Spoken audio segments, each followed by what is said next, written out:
The greatest form of self-betrayal is not failure. It is pretending you are trying when you are not. This is the quiet deception that eats away at a person from the inside. Failure is honest. When you try and fall short, it teaches you something real.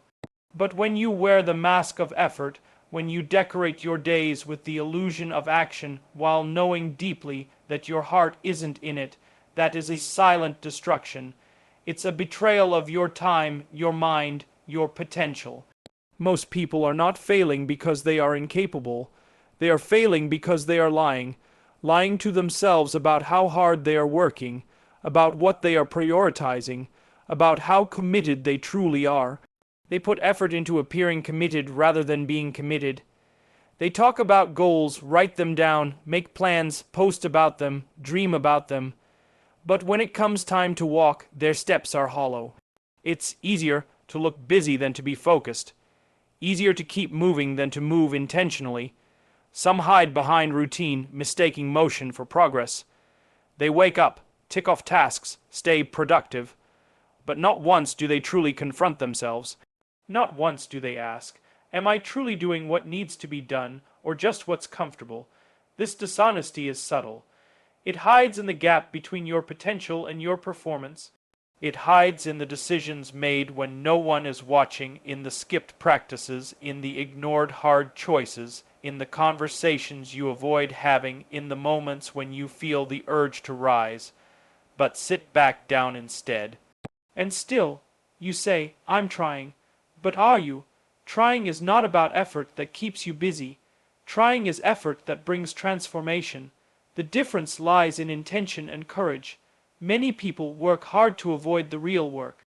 The real work is uncomfortable. It's facing the parts of yourself you would rather deny. It's being honest about your laziness, your fears, your lack of discipline, your selfishness, your distraction. But when you tell yourself, I'm doing my best, without truly testing your limits, you build a fragile foundation for your life. You construct your identity on sand, not stone, so when pressure arrives, it collapses. Because deep down, you know you haven't done what you could have. That truth follows you. It shows up in your frustration, in your jealousy of others, in your regret, in your sleepless nights. There is a difference between exhaustion from effort and exhaustion from avoidance. When you are genuinely striving, your tiredness brings satisfaction. But when you are pretending to strive, your tiredness brings shame. You feel depleted without progress, and this is the toll of self-deception. Every time you lie to yourself, you steal a piece of your own future. And each time you repeat that lie, it becomes easier to live with. You create a world where you settle, shrink, blame. You create an identity that is based not on who you are, but on who you were afraid to become. You silence the voice of your higher self by drowning it in noise, comfort, entertainment, distractions, and temporary gratification. But deep down you always know, and that knowing never leaves you. It whispers in the quiet moments. It stares back at you in the mirror. It is the reason you avoid stillness, the reason you stay busy, the reason you feel that ache in your chest when someone else succeeds. Because you know you are capable of more, and still you chose less. You chose excuses, you chose convenience, you chose to pretend, but pretending costs more than failing. Because when you fail honestly, you gain wisdom. When you pretend, you gain nothing. You stagnate, you rot. The greatest victories come from those who choose truth over illusion, discipline over ease, purpose over popularity.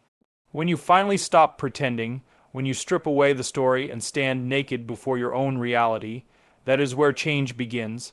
That is when your life shifts, not because something external changed, but because internally, you decided that the mask no longer serves you. To try truly means to risk pain. It means you are willing to be broken in order to be rebuilt. It means walking through fire because you believe what is on the other side is worth it. When you pretend, you avoid the fire. You avoid discomfort, but you also avoid growth, so stop convincing yourself that you're doing enough. Stop giving yourself credit for effort you haven't made. Stop hiding behind words like trying, or planning, or hoping. Replace them with doing, with enduring, with becoming. Become the kind of person who chooses reality over reputation. Become the one who can look at themselves at the end of the day and say, I gave everything, not for applause, not for others, but because it is the only way to live with peace. Self-respect is earned in the unseen moments, in the hard choices no one applauds, in the daily confrontation with your own weakness. You do not become strong by chance.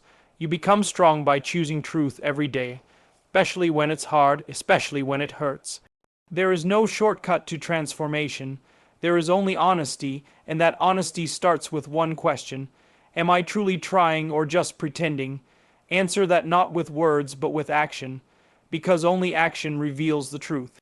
Only action frees you from the prison of self-betrayal, and once you are free, there is nothing that can stop you. Discipline begins the moment your excuses end and your truth begins. Until that moment, everything you do is colored by avoidance. Excuses are comforting. They give you permission to stay the same while feeling justified in your stagnation. But discipline is not born in comfort. It is born in confrontation. It is born the instant you stop running from your own voice and face what you've been avoiding.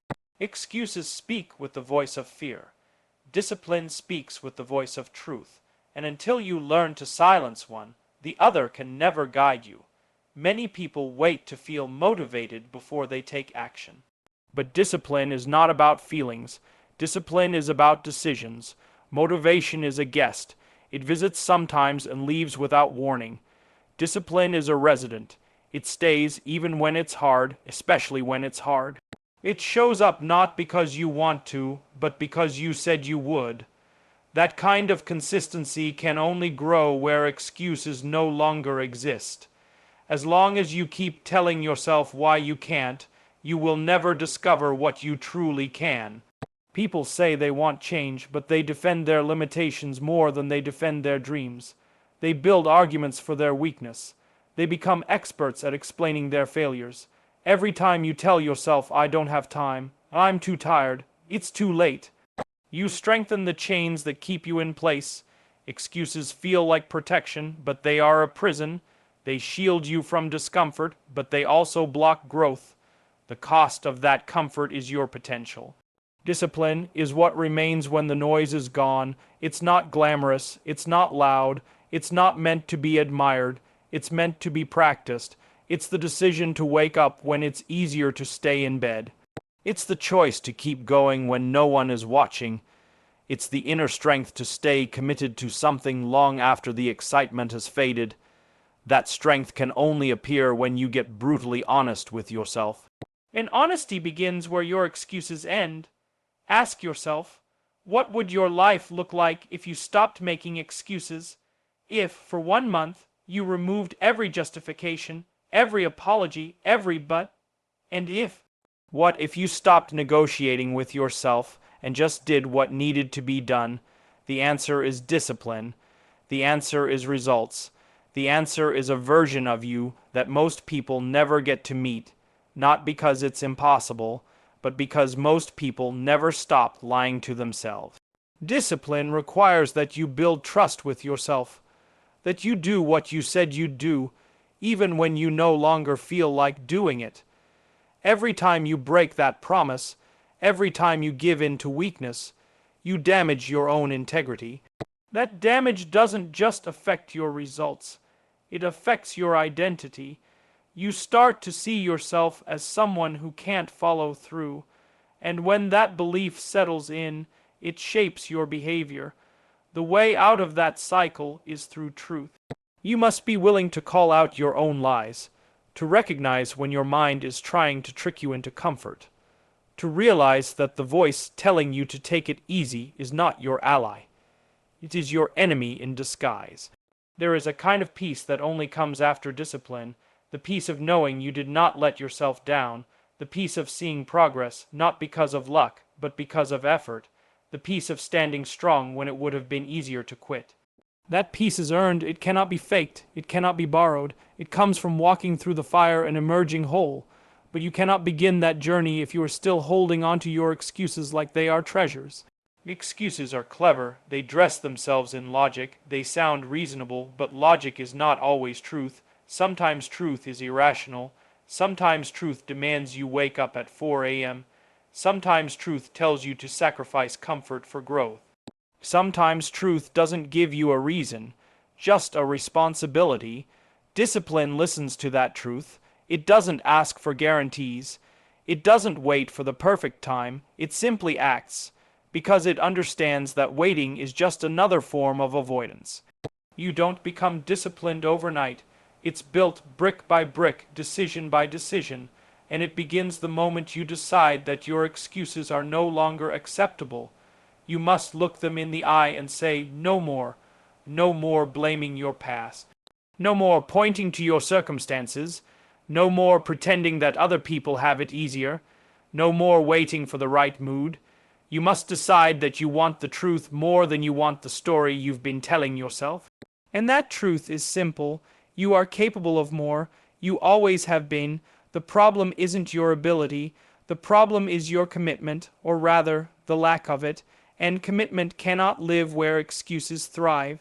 So if you want to build a life of meaning, if you want to become someone you respect, if you want to rise above your limitations, then start with discipline, not tomorrow, not next week, now, because the only time discipline ever exists is now.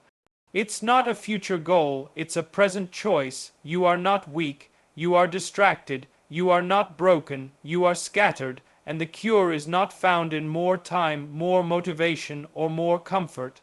The cure is found in eliminating everything that is not aligned with your growth.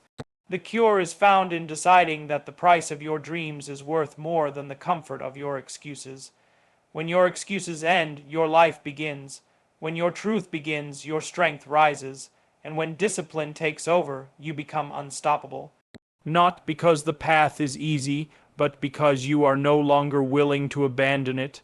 That is the power of a disciplined mind. That is the transformation that begins the moment you stop lying to yourself and start showing up for your life, fully, relentlessly, and without compromise.